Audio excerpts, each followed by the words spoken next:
Hey out there, this is Scott, and I'd like to welcome you to a new feature we're calling Playbook Spotlight.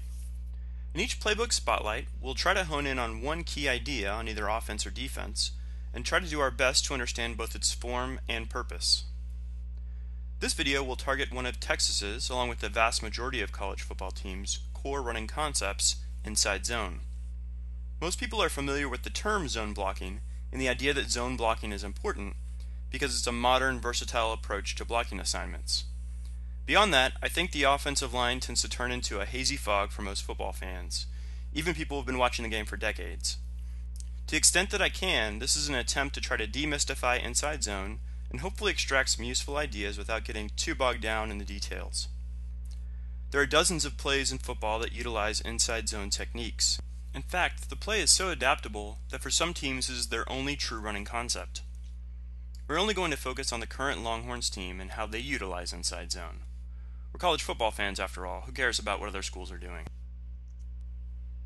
Before we get into the mechanics of the play, let's highlight some of the things to look for when we identify inside zone. When I'm watching live, I usually look for the two guards in the center. When I see them step in the same direction in a controlled flow, and I see no pulling linemen, I'm usually seeing zone blocking. Although the fullback or H-back may sometimes come across the formation to block the backside edge of the play. Second thing I'm looking for is sustained drive blocks on the line of scrimmage. And then a final indicator would be blocking flow in the same direction as the initial aiming point of the running back. If you see those three things on a running play, chances are you're watching some version of inside zone. Categorically, the inside zone is a physical run that attacks the interior defenders first. It's designed to allow blockers to focus on down linemen, and as a result, inside zone features the matchup of the running back versus the second level defenders.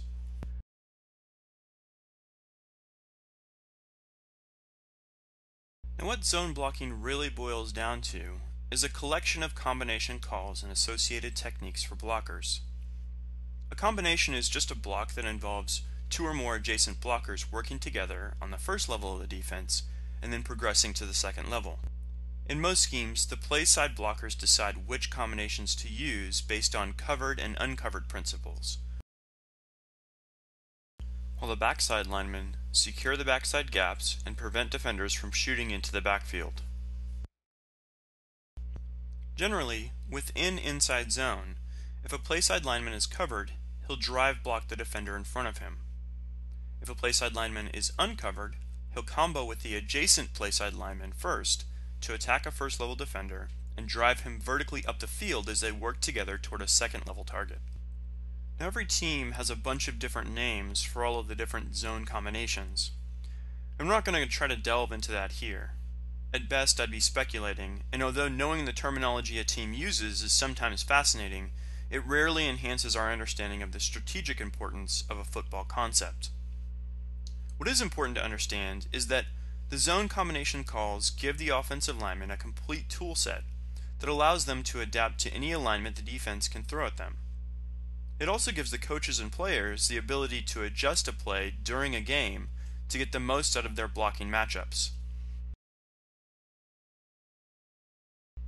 And that makes the inside zone a very stable play to include as a core part of the offense. Offensive coordinators like predictable outcomes that keep their offense on schedule and help them avoid negative plays. But the inside zone is not just a safe call. It's a play that can have huge upside and important strategic implications when paired with the right personnel, constraint, and play calling. The first thing an inside zone run does is ask the defense a question. Is your defensive line physically up to the task? If the defense cannot physically match up with the offensive line and defend the interior gaps, then the outcome of the game is essentially decided.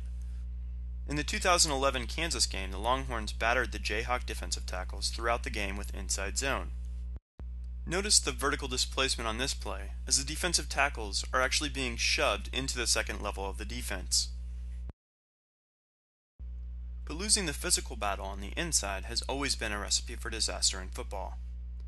Inside zone is just the latest flying V in that regard. Inside zone does something else important though. It creates multiple opportunities for the running back. A running back who combines good vision, decision making, and ability to cut can turn the inside zone into a big play opportunity every time he touches the ball. Typically, the running back will start on a path toward just outside the playside guard, and read the first playside lineman to determine whether to continue to push toward the playside or to cut the play back. Some teams teach a series of reads for the running back, but most coaches teach the running back to make one decisive read and then just react to flow. Any way you slice it, it's the danger of a talented running back in the cutback lanes that really gives defensive coaches nightmares. So that's the basics of the concept. Drive and combo blocks toward the play side create vertical displacement and pressure the interior of the defense. Backside linemen and extra blockers eliminate penetration and work toward the second level. The running back is featured by giving him a clear picture and letting him use his vision and athleticism to control the second level defenders and find a running lane. With improved communication, athleticism, technique, and experience on the line, and an overwhelming amount of talent at the running back position, expect a good dose of inside zone every time you watch the Longhorns play in 2012.